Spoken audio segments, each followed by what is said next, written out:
7 years after Sister Miriam was abruptly transferred from St. Alden's Convent for internal conflict, a janitor cleaning her old room discovered a tin box hidden behind a wall panel. Inside were 9 unsent letters, each addressed to someone outside the convent. One name stood out, Eleanor Walsh, a girl who vanished over a decade ago.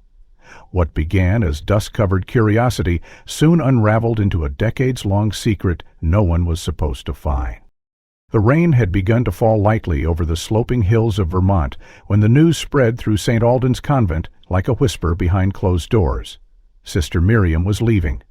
No farewell mass, no formal announcement at morning prayer, no slow goodbyes with warm embraces, just a silent, sudden departure, scheduled for dawn the next day. The older nuns pursed their lips, many already accustomed to the quiet reshuffling of the church's personnel, but the younger ones, especially Sister Clare, felt something deeper, a rumble beneath the silence. At 24, Sister Clare had only taken her vows 2 years prior. She still believed in the good behind every corner of this sacred space, still found poetry in the chapel's crack-stained glass, still knelt with untainted reverence. Sister Miriam had been her mentor, patient, sharp-minded, with a voice that was always calm but never soft. She had taught Clare the difference between faith and fear, and how dangerous it was to confuse the two. That night, unable to sleep, Clare walked the dim corridors of the convent. Her bare feet made no sound against the old wood floors. A faint scent of lavender and ash hung in the air as she neared the storage wing, an area rarely visited after dark. There, through the crack of a half-closed door, she saw her. Sister Miriam, alone in the maintenance room, hunched over a steel trash bin. The low yellow light from a swinging bulb illuminated her weary face, drawn tight and tired like paper left in the sun too long. She was feeding something into the bin. Papers, Clare thought, and with each page a small flicker of fire bit into the edges. Miriam wasn't crying in the heaving way of someone broken. No, it was quieter than that. A slow leak of grief. Her shoulders trembled slightly with each breath as the flames consumed whatever she offered them. Clare didn't know whether to call out or flee. She watched, frozen, as Sister Miriam fed the last sheet into the fire, then closed the bin and turned her gaze upward, as if searching the ceiling for some kind of sign. Then she whispered something. Clare couldn't hear the words, but the tone was unmistakable. It was goodbye. The next morning the convent bell rang as it always did at 6, summoning the sisters to prayer. Miriam was already gone. Her room was locked, her bed untouched from the night before. No one spoke of her absence during breakfast. Only Sister Clare knew what had transpired in that shadowed room. Only Clare carried the knowledge that Sister Miriam had not gone in peace. The weeks that followed blurred together. Vermont entered late fall, and the hills outside the convent windows turned to embers of orange and red. But inside the convent, things were cold. Sister Clare tried to return to her routines, teaching literature to the boarding girls, tending to the library, but she found herself haunted. She began waking in the middle of the night, her mind echoing with unspoken questions. What had Sister Miriam burned? Why had she cried, a woman so composed and unwavering? And most disturbing of all, why had no one else seemed surprised that she was gone? One evening Clare returned to the maintenance room. The air no longer smelled of fire, but a faint warmth still clung to the walls. She checked the bin, empty now, scrubbed clean. She searched the drawers, behind the boiler, even along the dusty shelves of cleaning supplies. Nothing. No trace of paper, of ash, of anything unusual. It was as if Miriam had never been there at all, yet Clare felt sure that moment had happened. It hadn't been a dream. She remembered the texture of the air, the scratchy hum of the light bulb, the glow of flame against old linoleum. She remembered the way Miriam had looked toward the ceiling, like someone hoping heaven would intervene, and already knowing it wouldn't. Over the next few months, Sister Clare asked gentle questions when she could, a passing comment to the cook. Wasn't Sister Miriam a marvelous baker? No reaction. A casual remark to the gardener, "Do you think she'll write to us?" A shrug. It wasn't just that people didn't want to talk about her, it was like they'd trained themselves to forget. One evening, after Vespers, she finally asked Mother Agnes directly. They were alone in the sacristy, and Clare's hands trembled slightly as she folded linen. "Mother," she said, "why did Sister Miriam leave?" The older woman paused. Her fingers tightened around the edge of a chalice cloth. "Not every departure is ours to understand," she said simply. "Sometimes God rearranges his house." That night, Sister Clare took out her journal. She wrote only one sentence. "If God rearranged this house, why does it feel like something's missing?" 7 years had passed since Sister Miriam's quiet disappearance, and the memory of her presence had thinned to a faint thread, barely hanging in the minds of those who remained. St. Alden's Convent had aged with the seasons, its white stone walls now dulled to a pale gray, and its chapel windows streaked by time and rain. A new generation of young nuns had taken vows under the same vaulted ceilings where Miriam once knelt, and most of the elder sisters who had shared her era had retired to the church's care home in Burlington. Only a few still remembered her name, and fewer still spoke it aloud. Sister Clare, now 31, had remained, her eyes sharper and her voice quieter, her faith tempered by doubt like steel shaped by fire. Though she had long stopped asking about Miriam directly, the questions had never truly left her. She carried them like folded notes in her pocket, unread, unfinished, always present. On a late September morning, with the chill of autumn already creeping through the Vermont hills, the convent's maintenance office sent a man named Reed Haskins to the East Wing to begin renovations. The old boarding rooms had been closed for years, and the church now planned to convert them into archives and storage for diocesan records. Reed was 39, a quiet man with a limp and an ear for silence. He had grown up just 2 towns over, knew the stories about the convent, but never paid them much mind. To him it was just another old building with leaking pipes and creaking floors, the kind he fixed without asking too many questions. But when he unlocked room 212, the room last assigned to Sister Miriam, something felt off. It wasn't the dust or the stale air. It was the absence. The room had clearly been untouched for years, yet not forgotten. The bed frame still stood against the wall, stripped but unbroken. The small writing desk bore a single scratch across its surface, as if someone had dragged a nail in frustration. The closet door had a loose hinge that moaned like a sigh when he pulled it open. As Reed pried off the baseboards to access old wiring, his crowbar hit something hollow behind the east-coasting wall. Not a stud, not piping, a different kind of resistance. He paused, knocked lightly with his knuckles, and confirmed it, a small cavity no larger than a shoebox. Curiosity outweighed protocol. He set his tools down, chipped away at the plaster, and peeled back the warped wooden panel. Behind it, nestled inside a narrow recess in the brick, was a rusted metal tin. No labels, no markings, just a thin layer of dust and a padlock that had long since rusted shut. Reed wrested it open with a pair of pliers, and the lid creaked as if it had not been touched in decades. Inside were 9 neatly folded envelopes, their corners yellowed and their papers soft with age.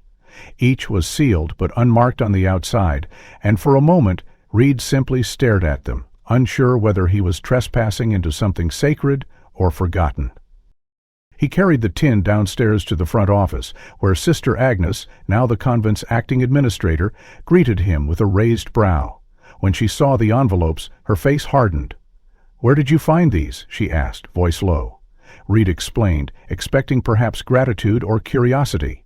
Instead, Agnes took the box from him and said only, "This belongs to the archives," before retreating behind the heavy door marked private. But she did not take the box to the archives.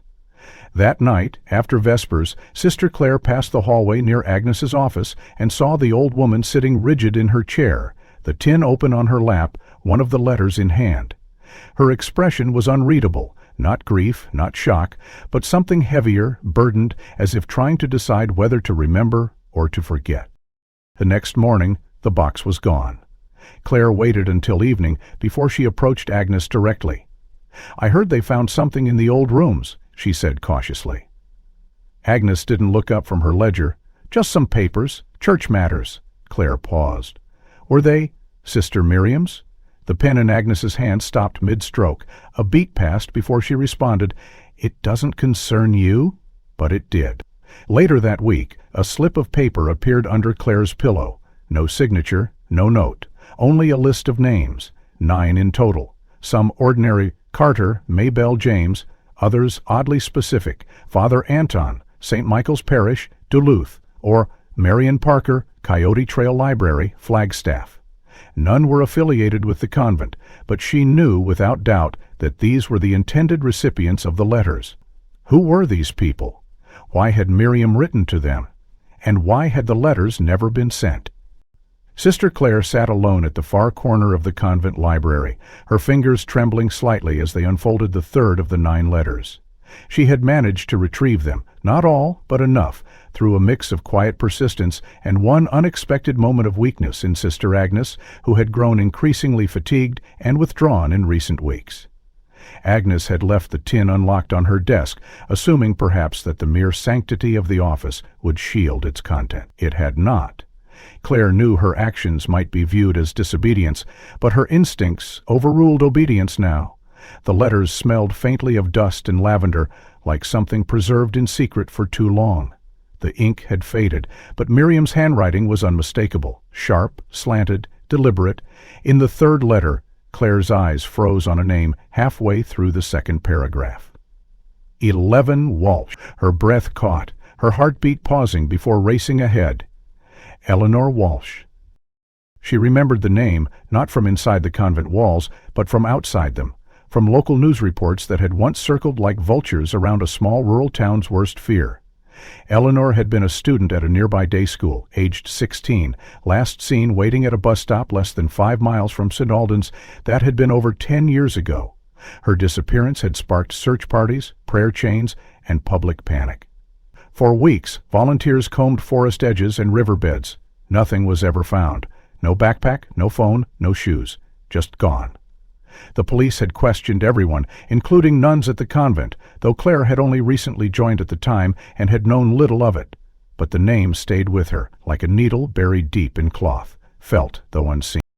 Now here it was, written in Miriam's hand, in a letter that had never been sent. The paragraph read, "I saw her only twice, once in the chapel, the second time near the east courtyard. She never looked directly at me. I do not know who brought her in or under what pretense, but I feared she would not leave as quietly as she came. I should have spoken. I should have done more. Her name was Eleanor Walsh." Clare read it again and again, trying to grasp its weight. It wasn't a confession, but it wasn't innocent either. It was a witness statement buried in secrecy. Eleanor had been here, inside these walls, and no one said a word? She opened another letter, hands now shaking with urgency. This one was addressed to someone named Thomas E. Hartley, no return address, and its tone was different, more cryptic, fragmented like code. They sealed the records beneath the wood, but truth slips between the cracks. It began. "If you ever reach the third reading room, stand near the north wall, only on the 21st of June, when the afternoon light cuts through the western pane. Will you see the light?" Clare blinked, rereading the sentence. She knew the third reading room, Reading Room 3, as it was called by the older sisters, had been closed for over a decade due to structural instability after a roof leak damaged the flooring. Few even remembered it existed. It was located beneath the old west wing, accessible only by a locked spiral stairwell near the archives. But this reference to light, to a specific date, and to something hidden along the north wall, it wasn't poetic. It was a direction, a set of instructions cloaked in metaphor. She copied both letters by hand that evening, disguising them in a prayer journal she always kept in her habit. Then she returned the originals to the tin, relocked it, and placed it back on Agnes's desk. The next day she walked to the convent's tiny records alcove, a room filled with fading ledgers and yellowed pages, and located a dusty bootprint from the 1940s. There it was, Reading Room 3, marked clearly beneath the west wing. The structure showed an intricate system of vented lighting, designed to let natural light in through high clerestory windows positioned at precise angles. Clare pulled out her calendar.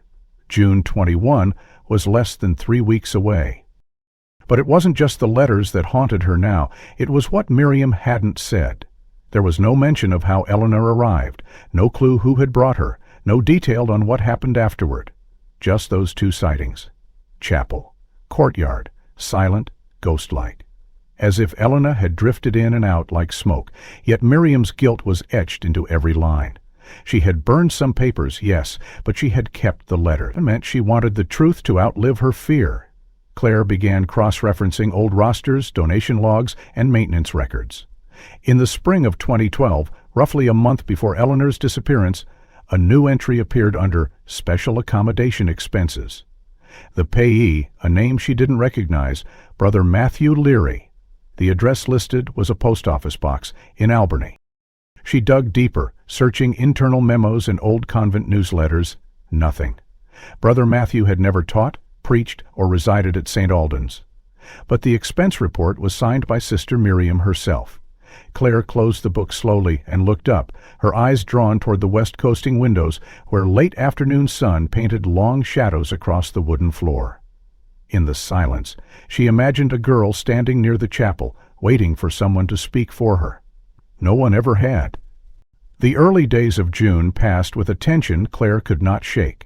The copies of the letters she'd made were now hidden in plain sight between pages of psalms and catechism, but they burned in her thoughts with every passing day.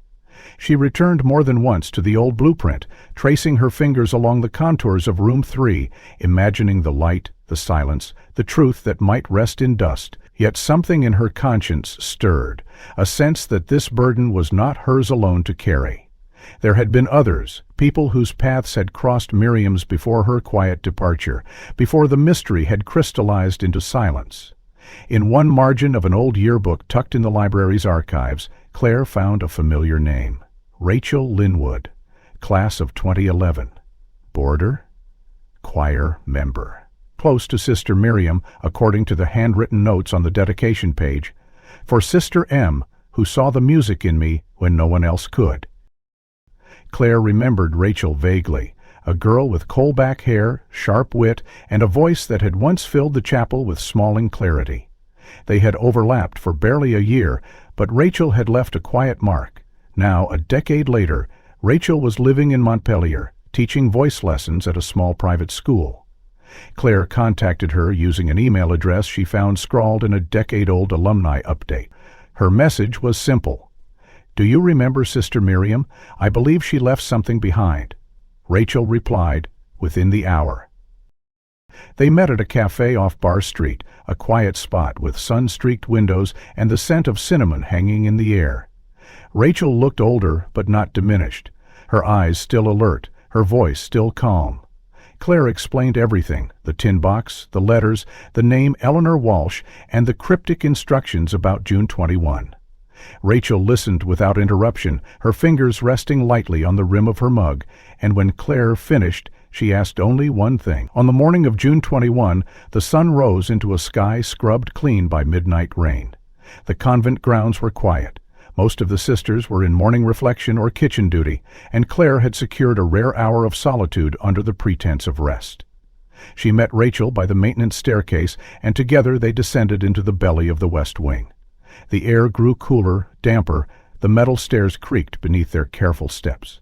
At the end of the narrow hallway, a rusted door stood guard, sealed for years, but the lock yielded to a key Claire had borrowed, without asking, from Sister Agnes's drawer 3 nights before. The door groaned open. Inside, room 3 had become a forgotten relic.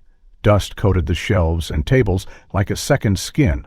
Books lay in disarray, tipped over, pages curled by water damage. The air smelled of mildew and time. The clear-story window along the western wall was narrow and high, and for a moment the room remained dim.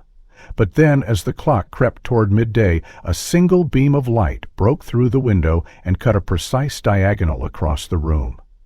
Claire and Rachel stood breathless as the ray traveled across the warped floorboards and up the far wall, stopping exactly at the base of the tallest bookshelf, third from the right. They approached slowly. Claire ran her hands along the side of the shelf, fingers tracing the ridges in the old wood until she felt something, an uneven edge, barely visible unless the light hit it just so. A panel. No hinges, no knob, just a rectangle carved into the backboard, flush with the grain. Rachel pulled out a penknife from her bag and wedged it gently into the seam. With a soft pop, the panel gave way, revealing a shallow cavity, no more than 4 inches deep, but wide enough to hold a bundle wrapped in linen. Claire reached inside and lifted it carefully. The linen was discolored and smelled faintly of oil and lavender, the same scent that had clung to the letter. Unwrapping it, she found a small leather-bound notebook. No title, no markings, just initials faintly embossed on the inside cover. M.C. Miriam Callahan. Claire opened it slowly. The first page began not with a prayer or date, but a line that felt like a breath caught in ink. If you are reading this, then either I was wrong to hide it, or right to believe someone would one day look. They turned the pages together, the writing dense, urgent, but not rushed. The entries began in early 2012, a few months before Eleanor's disappearancing. Miriam described a new visitor to the convent, a man referred to only as Brother M.E., whose affiliation with the church was never formalized, but who began spending more time in the restricted West Corridor. Miriam suspected he was using the convent as a temporary refuge, or perhaps as a shield. The tone shifted in mid-June, references to a young girl brought in under special permission, a quest for private instruction, and finally, a chilling entry dated June 24, 2012. She was no longer allowed to speak to me. I saw bruises, faint hidden, beneath the collar of her dress. I tried to intervene once. I was warned. Rachel exhaled shakily. Claire turned another page, but her hand stopped. The next line began. Today I moved the letters. I chose 9, though there could have been more. I must act carefully now. Claire held the journal tightly in her lap, her knuckles pale against the warm leather cover as she and Rachel sat on the cold stone floor of room 3. The silence around them was thick with the weight of what they had already uncovered, but the deeper pages of Miriam's writing promised more, not just hints and observations, but confessions Miriam had never spoken aloud. They turned the pages slowly now, not from caution, but reverence, and on the next set of entries, the tone shifted again. Gone were the passive noticings and soft concerns. In their place came certainty. On June 30, 2012, Miriam had written, "He called them confessions, but there was no sacrament in them." The ink was dark here, pressed into the page with visible force. The entry described a series of sessions Miriam had overheard or, in some cases, walked in on by accident. Conversations that were conducted behind closed doors, always outside the chapel, always in one of the disused music rooms in the East Wing. The man was referred to simply as Father J.D., never a full name, but further into the same entry, Miriam recorded the initials J.D.D. in a margin, half erased with a smudge of graphite. Claire recognized those initials. Father John Deshay. He had been transferred abruptly around the same time, supposedly to a rural parish in South Dakota. No announcement had been made at the time, just quiet whispers about health problems or administrative realignment. But here, in Miriam's own words, lay a different implication. The confessions she described weren't confessions at all. They were interrogations. The girls involved had been told they were spiritually unwell, that they required private guidance, but their names had never appeared in chapel rosters or sacrament logs. Miriam had tried to follow up. She had asked discreetly one question here, one observation there, but the girls were never seen again after their sessions ended. Rachel turned another page and let out a quiet gasp. The entry was dated July 10, 2012, and began with a line underlined twice in red ink. Today, I wrote the first letter. Miriam explained how she could no longer contain her doubts. She had begun documenting everything she knew, dates, rooms, behaviors, and intended to send a formal report to the Diocesan Safeguarding Office. She did not trust the local superiors, especially not Mother Renata, who had grown increasingly dismissive of her concerns. She described a confrontation on July 9 when she presented her suspicions in person. "She told me I was overreaching," Miriam wrote, "that rumors destroy sanctity faster than sin, and that our duty was to preserve peace, not stir scandal." The next few lines were frantic, almost illegible. "I was told to pray, to reflect, to reconsider my role as a servant of the Church. But I have already prayed, and the silence I hear is not divine." Claire could feel her throat tighten as she read Miriam's anguish laid bare. She remembered Mother Renata vaguely, strict, austere, always dressed in flawless habit and rigid posture. She had passed away in 2018, just after being moved to a retirement home in Syracuse. No one had ever mentioned her involvement in anything beyond logistics. But Miriam had seen something, enough to risk her standing, enough to write letters and hide them in walls, enough to keep her journal locked behind a bookshelf for someone else to find years later. Rachel kept reading aloud, her voice low, trembling but clear. They told me he was reassigned for health reasons, that his departure had nothing to do with me, but I know what I know. I saw the bruises. I saw the fear. I saw the way the girls avoided his gaze after each session. Then came the most damning line so far. One of them whispered to me that he made them confess things they hadn't done, and then told them God would only forgive them if they followed his hand. The penmanship grew erratic after that, and Claire sensed Miriam's inner war reaching a climax. Her faith was not fractured, not yet, but her trust in the structure that surrounded it had begun to decay. Another entry, dated August 5, documented Miriam's final attempt at formal complaint.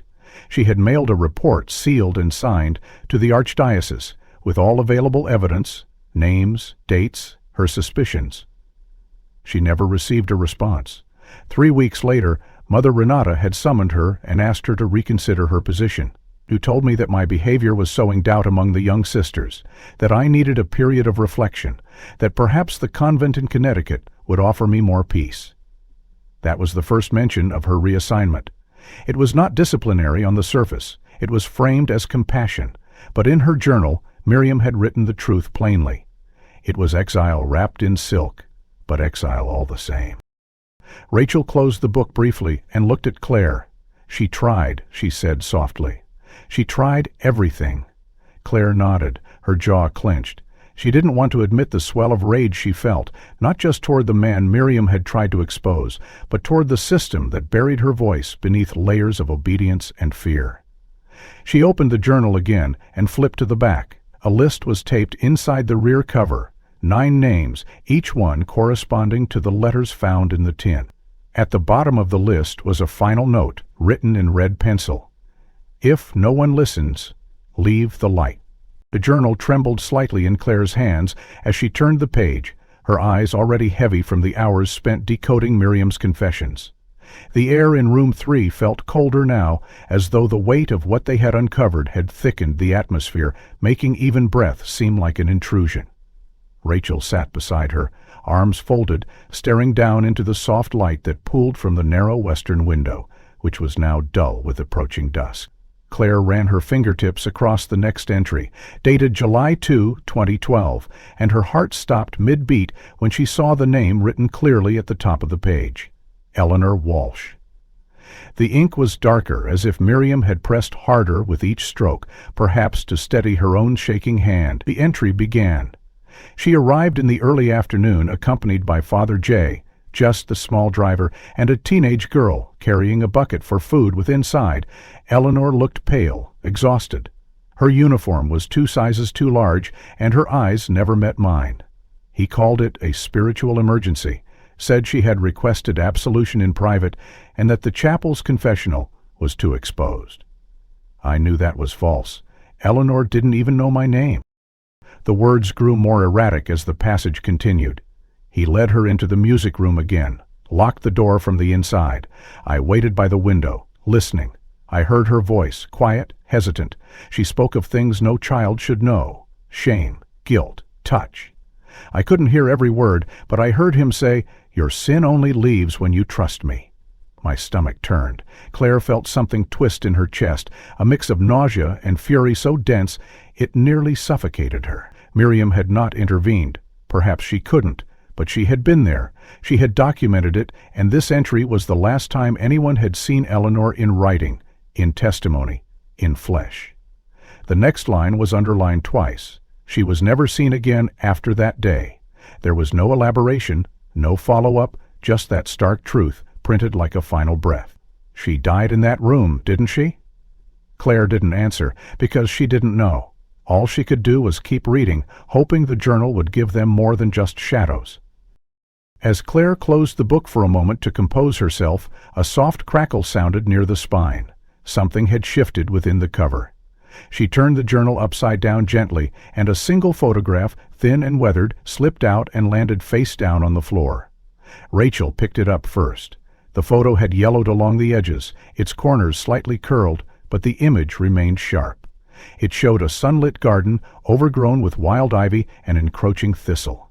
And in the center stood two figures, one unmistakably Miriam wearing her full habit, and the other a teenage girl with long, wind-blown hair and oversized sleeves. Her face was half turned from the camera, but Claire recognized her immediately. Eleanor Walsh. She looked younger than in the missing posters, more fragile. She was seated on the edge of a low stone wall, her posture uncertain, like someone who wasn't sure she was allowed to smile. Miriam stood beside her, one hand resting lightly on her shoulder, her face set in a rare expression of warmth. The back of the photo had a single word scrawled in faded pencil: sanctuary. Claire's heart beat faster. She knew that garden. It was tucked behind the east cloister, long abandoned after the last major renovation in 2008. Officially, it had been declared unsafe due to crumbling stonework, and the path leading to it had been blocked with an iron gate. But there it was, captured in a moment of unexpected intimacy, with Eleanor present inside convent grounds, in direct contradiction to the official record that she had never been seen near St. Aldrin's. Miriam hadn't just witnessed Eleanor's suffering, she had spent time with her. She had tried, in her own limited way, to offer something kind. Claire looked closer and noticed that Eleanor's hands in the photo were clasped tightly together in her lap. A small edge of something white peeked between her fingers. A paper? A cloth? She squinted but couldn't tell. Rachel took the photo and examined it with the trained eye someone who had studied visual cues for years. "This was taken in high summer," she said softly. "Judging by the shadows, it was early afternoon. Look at Miriam's posture. She's shielding her, not from the sun, something else." Claire nodded slowly, absorbing the implication. This wasn't just documentation. It was a message Miriam had left deliberately. A snapshot hidden in the journal's binding, not pasted or labeled, but tucked carefully, like a keepsake for someone to one day find. She flipped forward in the journal again, seeking any reference to the photograph, the garden, anything. On July 5, Miriam had written a short entry. "I fear for what I know now. I no longer pray for answers. I pray for time." Beneath it, in smaller handwriting, another note had been added. Perhaps days later, perhaps in a moment of doubt. She asked me if God could hear her anymore. I didn't know how to answer. I still don't, Rachel's caught, as she read it over, Claire's shoulder. She was crying for help, and no one heard her. They both looked at the photo again. Claire and Rachel returned to room 3 the following morning, the photograph of Eleanor still fresh in their minds, the scent of dust and aged wood lingering like a shadow in their lungs. They sat once more on the cold floor, journal open between them, and began to trace Miriam's unraveling thoughts across the latter pages, where hope collided with despair in every paragraph. The entry, dated July 12, 2012, began simply, "They will not hear me, so I will become the echo they cannot silence." From there, the writing took on a new rhythm, less reflection, more action. Miriam had begun her own investigation, not only documenting, but seeking verification. Dates, names, even equipment. She described how she acquired a small handheld recorder from the maintenance closet, one meant for inventory logs, but capable of capturing audio with surprising clarity. The next lines revealed her plan. "Tonight, I will place it beneath the lectern in the practice room. He holds his private sessions there. I do not trust the walls, but perhaps the machine can catch what my word cannot." The next day's entry was shorter but electric with tension. "I listened. I heard it." Eleanor's voice, frightened but clear. She begged him to stop. And then his voice, low, cloaked in piety. He said she must obey or risk eternal darkness. Claire's throat tightened as she read. Miriam had proof, real, irrefutable, mechanical proof. For the first time, she had caught him not through implication or suspicion, but through his own words. She planned to submit the tape to the diocese, perhaps even the police. But the next entry, dated July 14, shifted abruptly. "The tape is gone." Rachel looked up, her brow furrowed. "Gone?" Claire nodded slowly and continued reading aloud. "I left it in my drawer, wrapped in my rosary pouch. When I returned from morning prayer, it was missing. No sign of forced entry, no mess, just absence. Blink darkened mid-sentence, as if Miriam had pressed down harder with each letter. The door was locked when I left. Only 2 keys exist, mine and hers. Beneath that line, the words were nearly etched into the paper. Mother Renea. Claire and Rachel stared at one another, the unspoken truth rising between them like steam. The woman who had silenced Miriam, who had dismissed her warnings as hysteria cloaked in concern, had the means, and now perhaps the motive.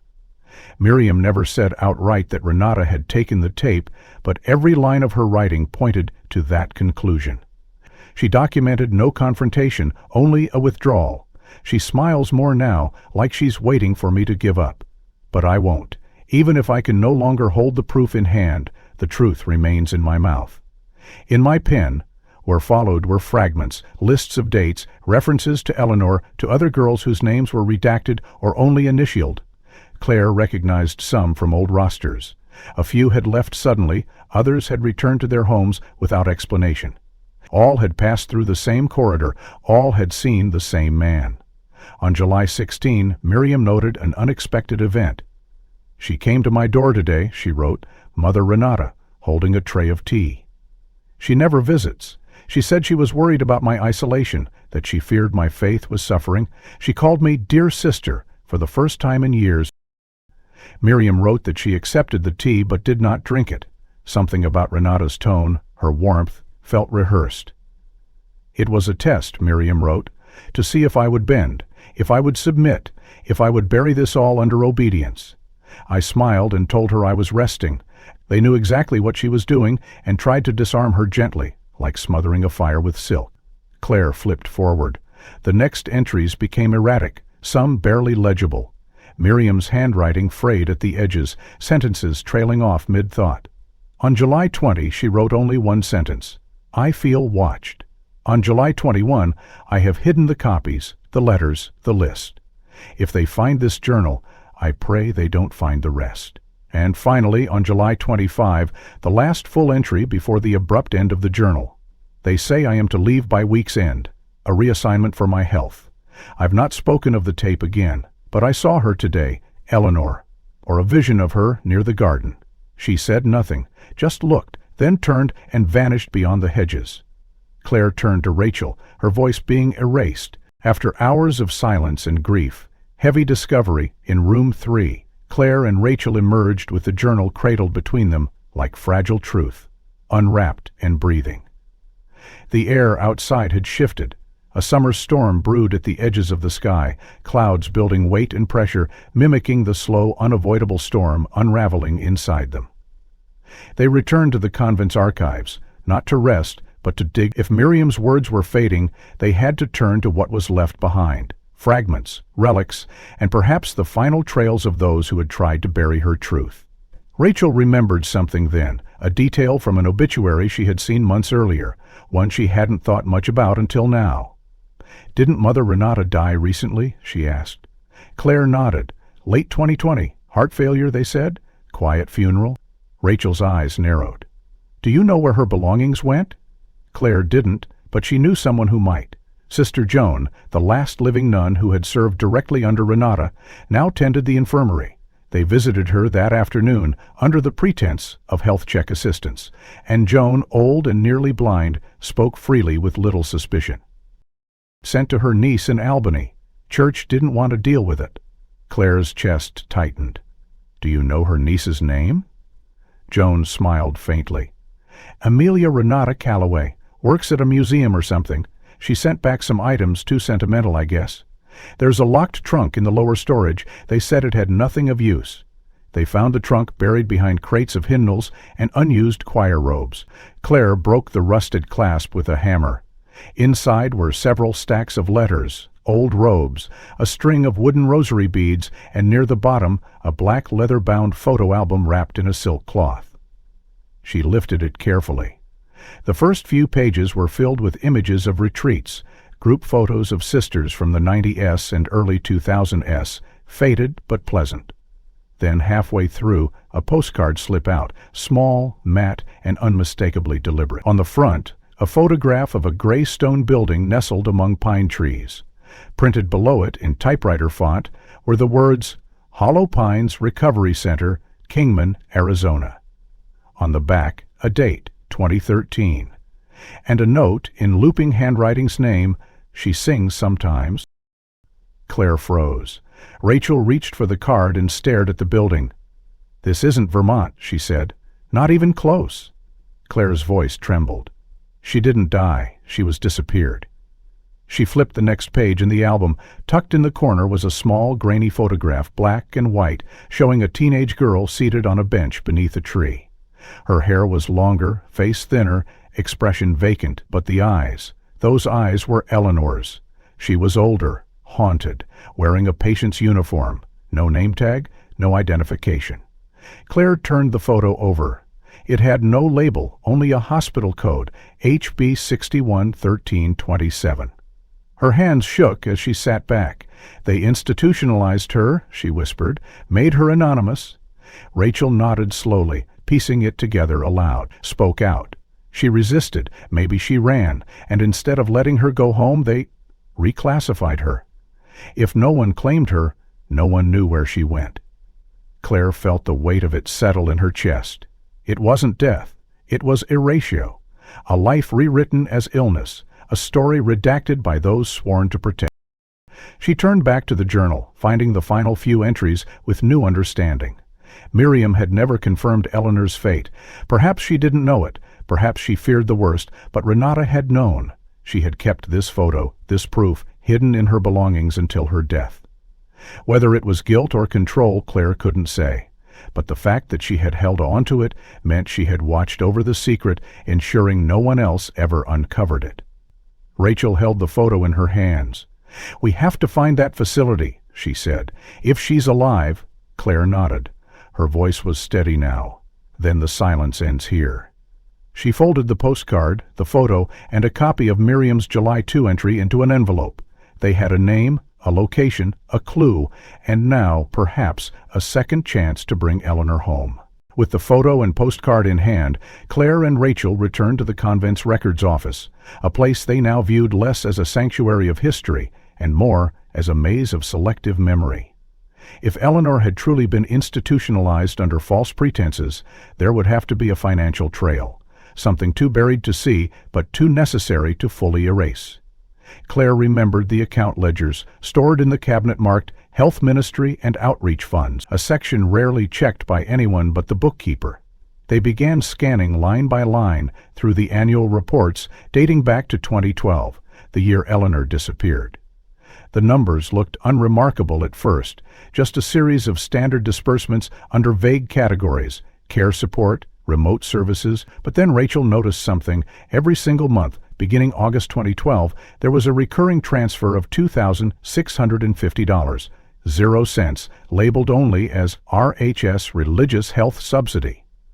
The payee listed was a corporate front, boxed in Phoenix. It appeared across 12 years of ledgers without variation, quietly nestled between mission trip expenses and donations to nearby clinics. Claire searched the address online using her phone. The LLC was a shell, but its corporate filings listed a primary recipient, Hollow Pines Recovery Center. Her stomach turned. "They've been paying for her," she said, "every month, for over a decade." Rachel traced the amount with her finger. They'd just hired her, they budgeted her disappearance. Most were signed off by the financial officer at the time, Mr. Edward Kingsley, a retired accountant, now well into his 70s, who had worked for the convent for over 20 years before stepping down in 2021. Claire had never spoken to him, but she remembered his face from an old newsletter photo. Thick glasses, quiet eyes, a man who never raised his voice but always kept meticulous records. She found his contact information buried in the personnel archive, listed under retired advisors. That evening, she called him. Mr. Kingsley agreed to meet the next day at his home, a modest 2-story brick house just outside Montpelier. He welcomed them in with the cautious courtesy of someone unused to visitors, especially ones asking about the past. Claire didn't waste time. She placed the ledger on his coffee table, opened to the recurring payments, and asked, gently, "Did you authorize these?" Kingsley stared at the pages, silent for a long moment. Then he spoke, his voice steady but low. "I processed them, yes, but I didn't originate them." Claire's heart pounded. "What do you mean?" He removed his glasses and rubbed his eyes.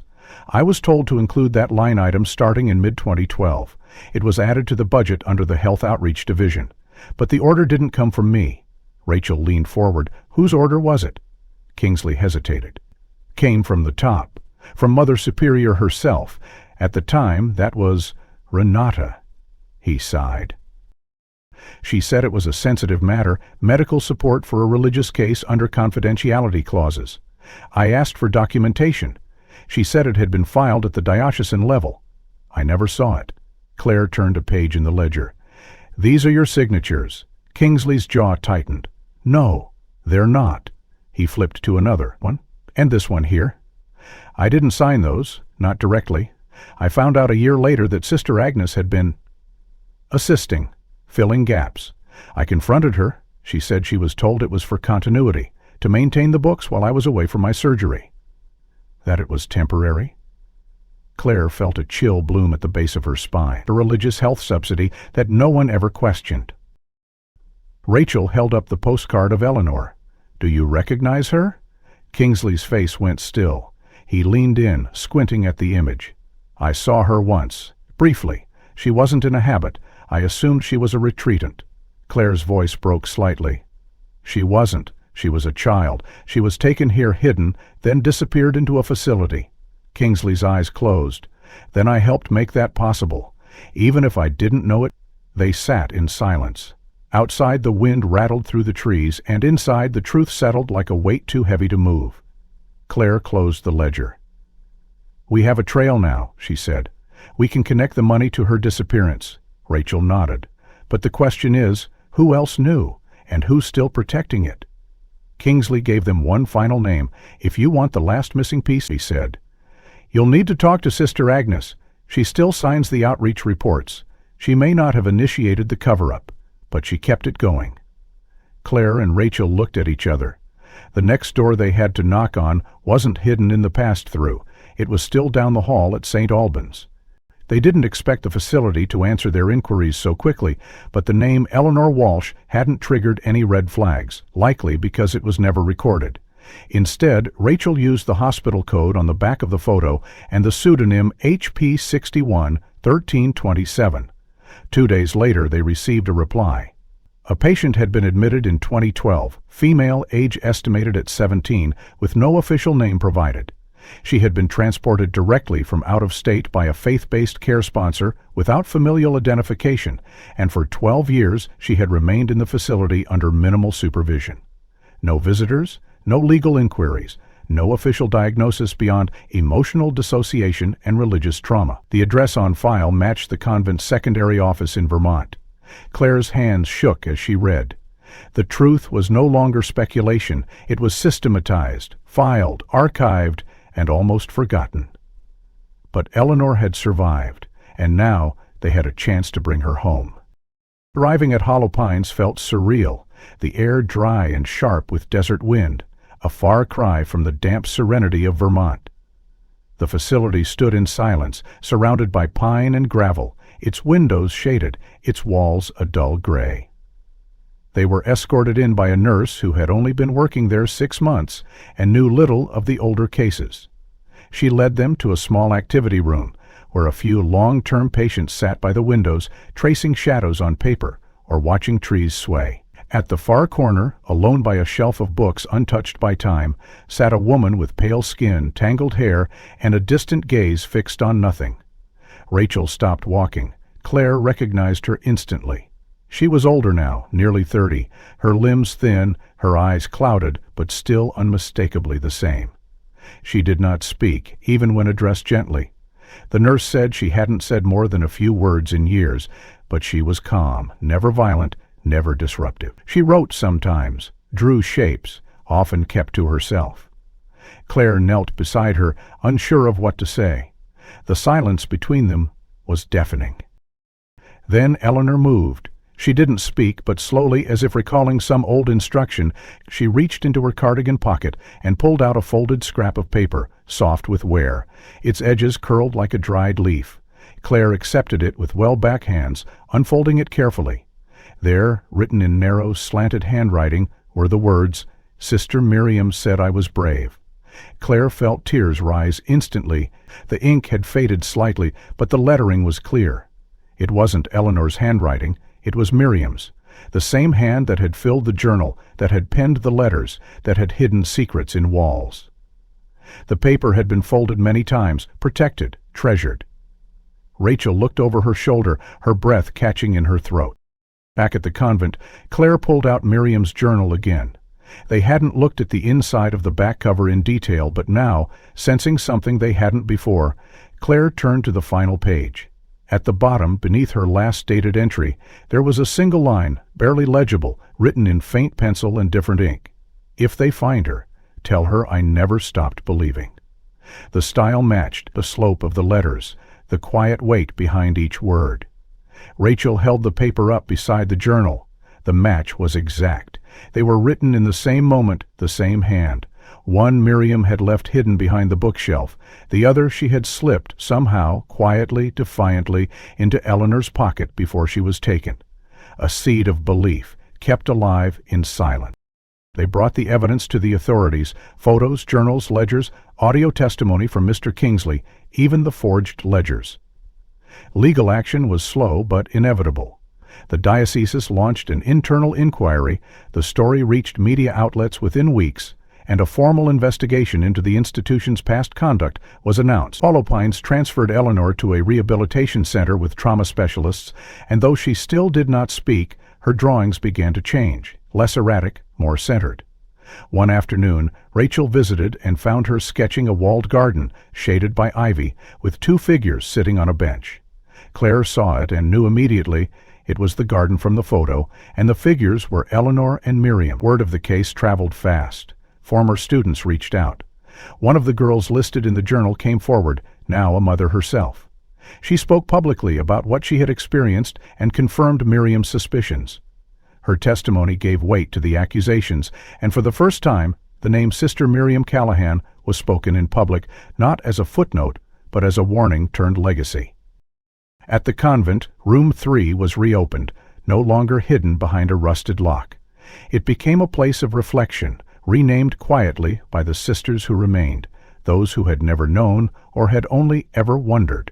A small plaque was installed, bearing the inscription, "She saw what others refused to see." Claire returned to the room one last time for leaving the convent for good.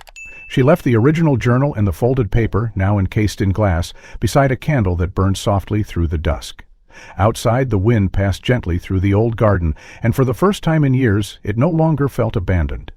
If this story moved you, don't forget to like and subscribe for more gripping mysteries based on real emotions and haunting truths.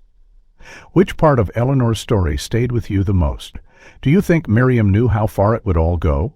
Let us know in the comments and tell us where you're watching from. We read every message.